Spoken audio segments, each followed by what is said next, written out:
So I'm going to be reading How the Grinch Stole Christmas for our first performance.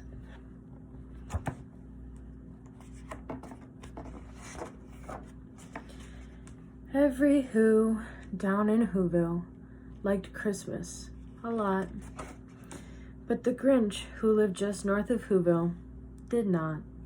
The Grinch hated Christmas, the whole Christmas season. Now please don't ask why. No one quite knows the reason. It could be his head wasn't screwed on just right. It could be perhaps that his shoes were too tight. But I think that most likely reason of all may have been that his heart was 2 sizes too small.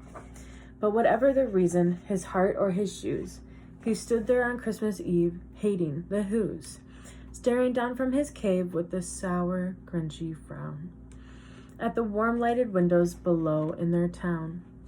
For he knew every Who down in Whoville beneath was busy now, hanging a mistletoe wreath. And they're hanging their stockings, he said with a sneer. Tomorrow is Christmas. It's practically here. Then he growled, with his Grinch fingers nervously drumming. I must find some way to stop Christmas from coming. For tomorrow, he knew, all the Who girls and boys would wake bright and early. They'd rush for their toys. And then, oh, the noise. Oh, the noise, noise, noise, noise. That's one thing he hated. The noise, noise, noise. Then the Whos, young and old, would sit down to a feast, and they'd feast, and they'd feast, and they'd feast, feast, feast. They would feast on Who pudding and rare Who roast beast, which was something the Grinch couldn't stand in the least. And then they'd do something he'd liked least at all. Every Who down in Whoville, the tall and the small, would stand close together with Christmas bells ringing. They'd stand hand in hand, and the Whos would start singing. They'd sing, and they'd sing, and they'd sing, sing, sing. And the more the Grinch thought of this Who Christmas sing, the more the Grinch thought, I must stop this whole thing. Why, for 53 years I've put up with it now. I must stop this Christmas from coming. But how? Then he got an idea, an awful idea. The Grinch got a wonderful, awful idea. I know just what to do. The Grinch laughed in his throat, and he made a quick Santa Claus hat and coat. And he chuckled and clucked, what a great Grinchy trick. With this coat and this hat, I look just like Saint Nick. All I need is a reindeer. The Grinch looked around, but since reindeer are scarce, there was none to be found. Did that stop the old Grinch? No, the Grinch simply said, if I can't find a reindeer, I'll make one instead. So he called his dog Max. Then he took some red thread, and he tied a big horn on the top of his head.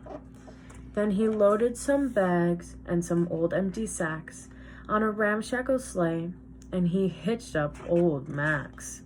Then the Grinch said, "Get up," and the sleighs started down toward the homes where the Whos lay asnooze in their town. All their windows were dark. Quiet snow filled the air. All the Whos were all dreaming sweet dreams without a care. When he came to the first little house on the square, "This is stop number 1, the old Grinchy Claus hissed, and he climbed to the roof, empty bags in his fists. Then he slid down the chimney, a rather tight pinch. But if Santa could do it, then so could the Grinch. He got stuck only once, for a moment or two, where the little Who stockings all hung in a row. These stockings, he grinned, are the first things to go.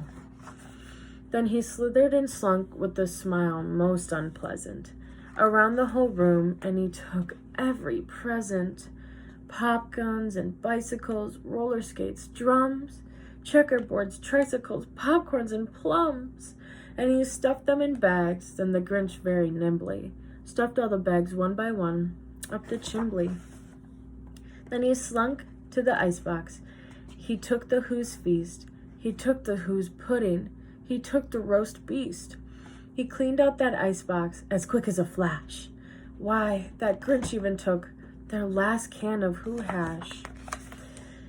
Then he stuffed all the food up the chimney with glee. And now, grinned the Grinch, I will stuff up the tree. And the Grinch grabbed the tree and he started to shove when he heard a small sound, like the coo of a dove. He turned around fast and he saw a small Who, little Cindy Lou who was not more than 2. The Grinch had been caught by this tiny Who daughter who'd got out of bed for a cup of cold water. She stared at the Grinch and said, Santa Claus, why? Why are you taking our Christmas tree? Why? But you know that old Grinch was so smart and so slick. He thought up a lie, and he thought it up quick. Why, my sweet little tot, the fake Santa Claus lied, there's a light on this tree that won't light on one side. So I'm taking it home to my workshop, my dear. I'll fix it up there, then I'll bring it back here. And his fib fooled the child. Then he patted her head, and he got her a drink, and he sent her to bed.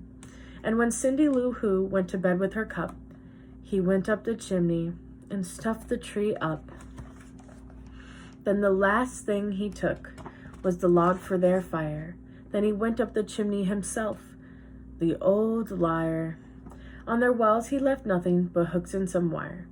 And the one speck of food that he left in the house was a crumb that was even too small for a mouse.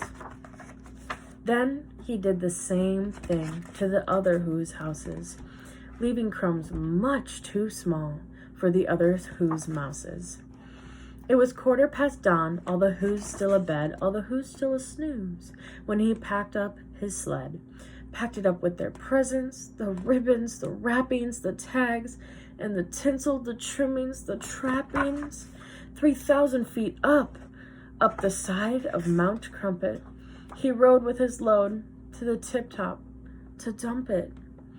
Pooh-hoo to the Who's, he was grinchiously humming. They're finding out now that no Christmas is coming. They're just waking up. I know just what they'll do. Their mouths will hang open a minute or two. Then the Who's down in Whoville will all cry, boo-hoo. That's a noise, grinned the Grinch, that I simply must hear. So he paused, and the Grinch put his hand to his ear. And he did hear a sound rising over the snow. It started in low, then it started to grow. But the sound wasn't sad. Why, the sound sounded merry. It couldn't be so, but it was merry, very. He stared down at Whoville. The Grinch popped his eyes. Then he shook. What he saw was a shocking surprise. Every Who down in Whoville, the tall and the small, was singing without any presents at all. He hadn't stopped Christmas from coming. It came, somehow or other. It came just the same. And the Grinch, with his Grinch feet ice cold in the snow, stood puzzling and puzzling. How could it be so? It came without ribbons. It came without tags. It came without packages, boxes, or bags. And he puzzled 3 hours till his puzzler was sore. Then the Grinch thought of something he hadn't before. Maybe Christmas, he thought, doesn't come from a store.